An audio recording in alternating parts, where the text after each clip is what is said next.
Vamos falar um pouco mais sobre planejamento, levando para a área da saúde. Falar sobre essas particularidades. Nós sabemos que, como em qualquer organização, planejar em saúde exige criatividade, flexibilidade, visão, liderança, habilidade em conduzir as relações humanas, autoridade, não necessariamente autoritarismo, que é ser mandão, mas confiabilidade, ousadia para criar e inovar, porque vai se estar gerindo processos de mudança, coragem de correr risco, conhecer a administração, mas também conhecimentos técnicos da área. Seria muito difícil um planejador que seja bem sucedido se vai planejar saúde sem conhecer a área da saúde.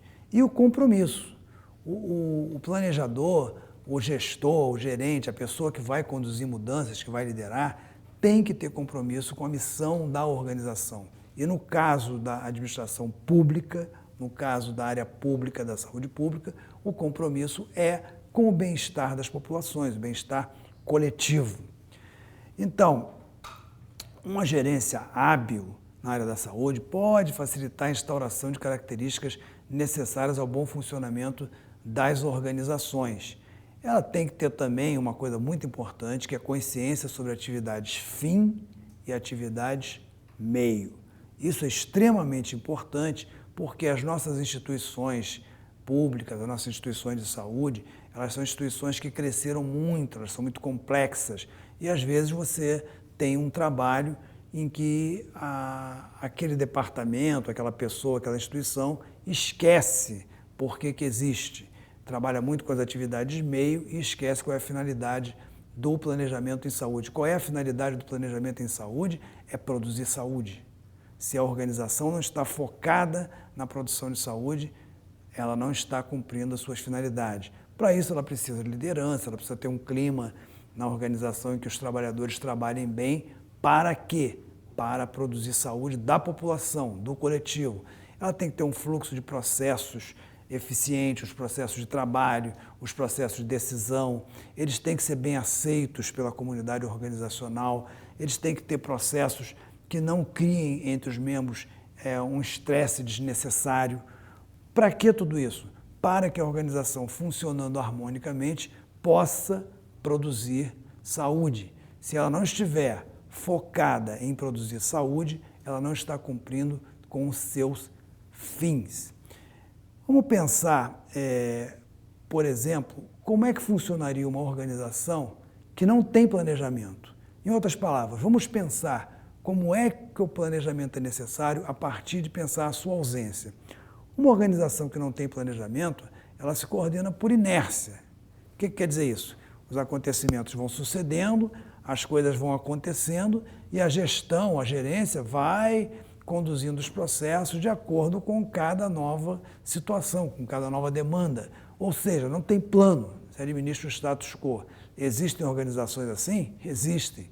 Existem organizações que não planejam. Isso na área da saúde é fatal, porque a organização na área da saúde, sem planejamento, com ausência de planos, onde não se pensa antecipadamente, não tem condições de lidar com as enormes demandas, com a complexidade do sistema de saúde, com a complexidade de qualquer organização de saúde.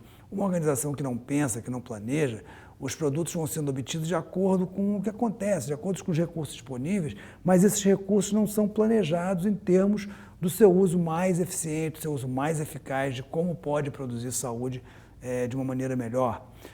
Numa organização que não planeja, não está clara a missão da organização no âmbito de todos os componentes do sistema, não tem visão de como desenvolver o sistema. Enfim, as pessoas ficam apagando incêndios, que é como a gente fala na gíria. E apagar incêndios na área da saúde não é uma coisa que leve as mudanças necessárias para que o sistema se mantenha atualizado. Não se leva uma projeção para o futuro, não se considera o contexto, não se considera os acidentes de percurso. Isso também é típico do planejamento normativo. O que a gente está falando agora? Uma diferença entre os tipos de planejamento. Planejamentos basicamente podem ser vistos como os planejamentos normativos, que são aqueles antigos, em que a gente tem uma imagem inicial, uma imagem objetivo, e se pensa em chegar dessa imagem inicial ao objetivo, sem necessariamente levar em consideração a complexidade dessas mudanças, sem levar em consideração os acidentes de percurso, sem levar em consideração todas as coisas que podem acontecer. Esse método ele não tem dinâmica, ele é um método estanque, ele é um método que não leva em consideração toda essa complexidade das organizações humanas. Ele é esquematizado daquela maneira simples que nós já vimos. Ponto A, ponto O e um plano para chegar lá. O planejamento normativo ele tem uma característica que quem pensa o planejamento, quem formula o plano, quem aplica o plano, quem avalia os resultados, está ao nível central do sistema. Ou seja, aquele esquema antigo em que não havia participação das pessoas no planejamento. Na área da saúde, isso não funciona.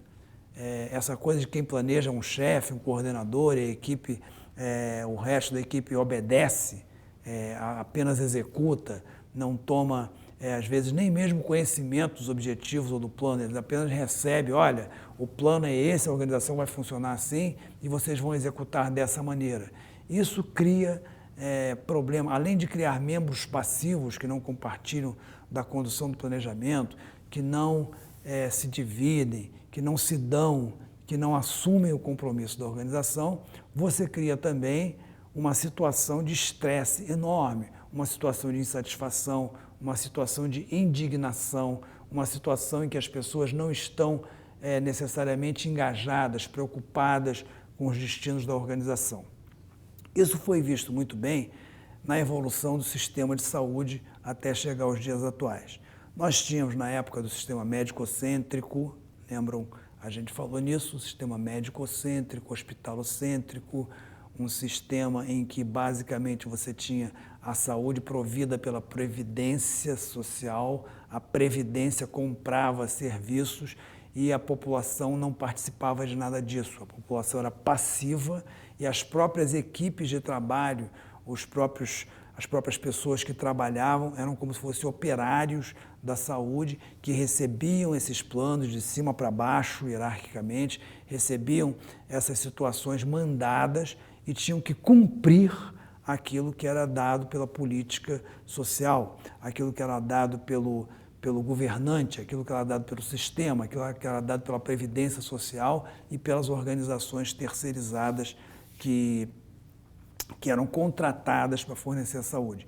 Esse grande sistema, trabalhando com esse sistema de planejamento normativo, em que o sistema central manda, o sistema periférico obedece e o usuário participa menos ainda de todo o pensamento, ele apenas recebe o serviço, revelou-se absolutamente ineficaz por vários motivos.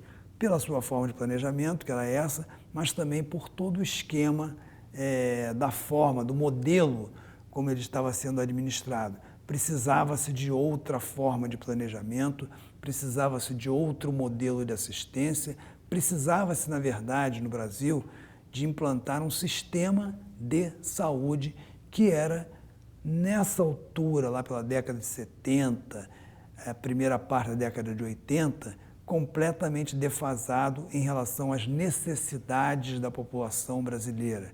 Nós tínhamos um sistema? Tínhamos. Qual era esse sistema? O sistema em que o Instituto Nacional da Previdência Social provia a saúde e o Ministério da Saúde provia uma parte da saúde, mas que não chegava necessariamente até os serviços de saúde necessários à população. O Ministério da Saúde fazia apenas a parte de prevenções e campanhas. O grande foco do trabalho da saúde estava com o Instituto Nacional da Previdência Social, que trabalhava sobre esse esquema de planejamento normativo. Nós precisávamos de estratégias, nós precisávamos de pensar diferente, nós precisávamos de um sistema diferente. Vamos ver como isso aconteceu a partir da próxima aula.